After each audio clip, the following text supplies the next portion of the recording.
Hello everyone. तो आज आप लोगों के साथ में बहुत सारे बच्चे जो हैं बहुत ज़्यादा स्ट्रेस ले रहे थे कि बायोलॉजी बहुत ज़्यादा टफ था इस बार का।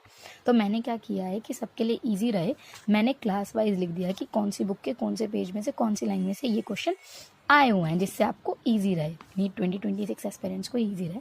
तो पहला क्वेश्चन है हमारा, which of the following is the unit of productivity of an ecosystem.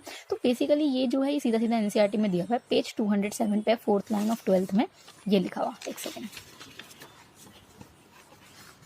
एक सेकेंड मैंने ना मार्क किया हुआ है, एक सेकेंड।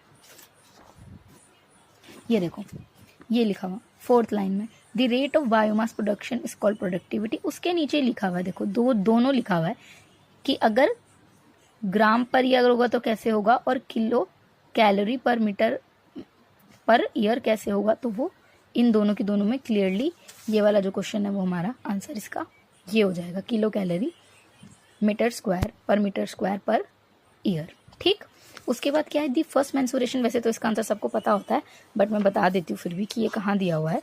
ये एनसीईआरटी में यहाँ पे दिया हुआ है, ये देखो पेज नंबर 33 मैंने मेंशन किया हुआ है, आप लोग चेक कर सकते हैं कि पेज नंबर 33 12th की एनसीईआरटी में ये लिखा हुआ पहला, और ये दूसरा पैराग्राफ उसके यहीं पे लिखा हुआ है, the first mensuration begins at puberty is called menarche. ठीक, उसके बाद हमारा थर्ड क्वेश्चन क्या है कि हमें बताना है, ये बेसिकली क्या है ना, ये इसी का रीजन है। मैं आप लोगों को दिखाती हूँ कैसे,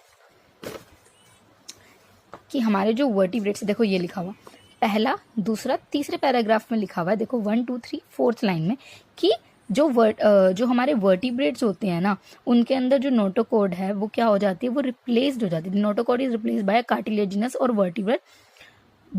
कार्टिलेजिनस और bony vertebral column in the adults. ठीक है, और vertebrates are chordates but all chordates are no vertebrate. Basically ये इसका रीजन है, तो इसीलिए ये क्या हो गया, हमारे क्वेश्चन में क्या हुआ, असर्शन और रीजन दोनों करेक्ट हो गया। तो मैंने लिखा हुआ 11 एनसीईआरटी के page number 46 3rd line 3rd para 4th line. ठीक है, उसके बाद ये बेसिकली सीधा एनसीईआरटी से क्वेश्चन उठाया हुआ है। देखो ये लिखा हुआ 12th की एनसीईआरटी में फिगर दी हुई है, उसमें से ये फिनोटिपिक रेशो जो है हमारा उठाया हुआ है। एक सेकेंड मैं आपको शो भी कर देती हूँ कि ना जो भी पढ़ेगा उसको ईजी रहेगा फिर।